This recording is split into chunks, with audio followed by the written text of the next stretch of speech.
বন্ধুরা, আমি শুটকি রান্না করেছি আজকে শুকা পোড়া। প্রথমে পেঁয়াজ, টমেটো, কাঁচা লঙ্কা কেটে নিয়েছি, আলুও কেটে নিয়েছি,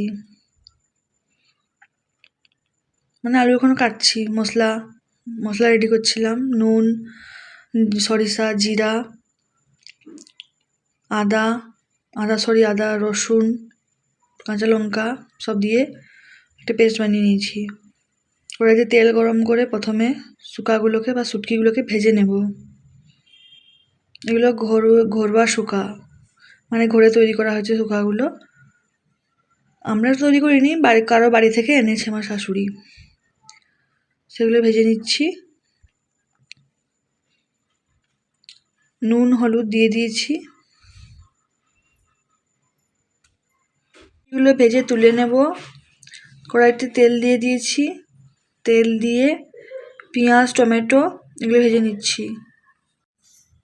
ভাজা ভাজা করে নেব।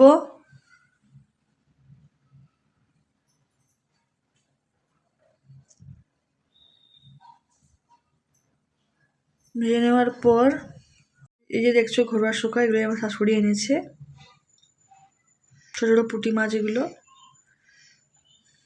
পেঁয়াজ আর টমেটো ভাজা হয়ে গেলে আলু ছেড়ে দেব। আলুগুলো একটু হালকা ভেজে নেব।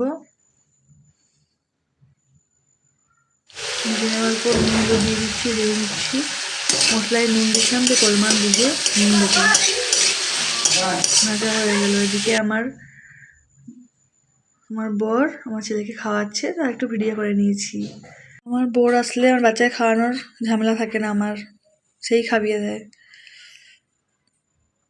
বলছি, আমি ভিডিও করছো কেন তুমি? আবার চলে এলাম। তখনকে ভাজা হয়ে গেছিলো আলুটা। মশলা ঢেলে দিলাম, যে মশলাটা বানিয়েছিলাম, সরিষার মশলাটা, সরষের পেস্টটা দিয়ে একটু নেড়ে নিচ্ছি। সরষের পেস্ট দিয়ে বেশিক্ষণ নাড়তে দিই, নাহলে তিতা হয়ে যাবে সরিষাটা। তারপরে জল দিয়ে দিয়েছি। জল দেওয়ার পর ফুটে উঠলে শুটকিগুলো দিয়ে দেব। পুঁটি শুটকিগুলো দিয়ে দিলাম।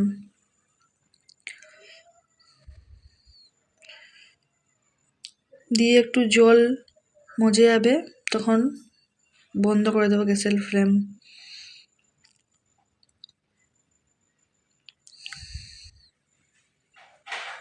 গ্যাসের ফ্লেম বন্ধ করে দিয়েছি। তারপরে সরিষার তেল একটু দিয়ে দিয়েছি নামানোর আগে। তেল দিলে একটু টেস্টটা বেড়ে যায়।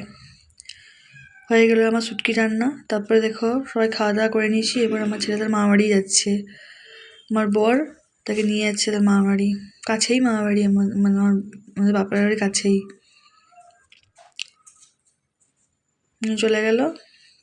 আমি এখানে আখ খাচ্ছি, আমাদের গাছের আখ। রান্নার কাজ লেগে পড়লাম। ওখানে আমি ডিম সিদ্ধ করতে দিয়েছি, আলু সিদ্ধ, সবজি কাটতে বসেছি বন্ধুরা। ফুলকপি, গাজর, মটরশুঁটি, সব কুমড়ো সব মিশিয়ে তরকারি করে দেবো।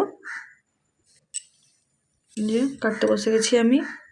ভিডিওটা এই পর্যন্তই ছিল বন্ধুরা। দেখার জন্য ধন্যবাদ।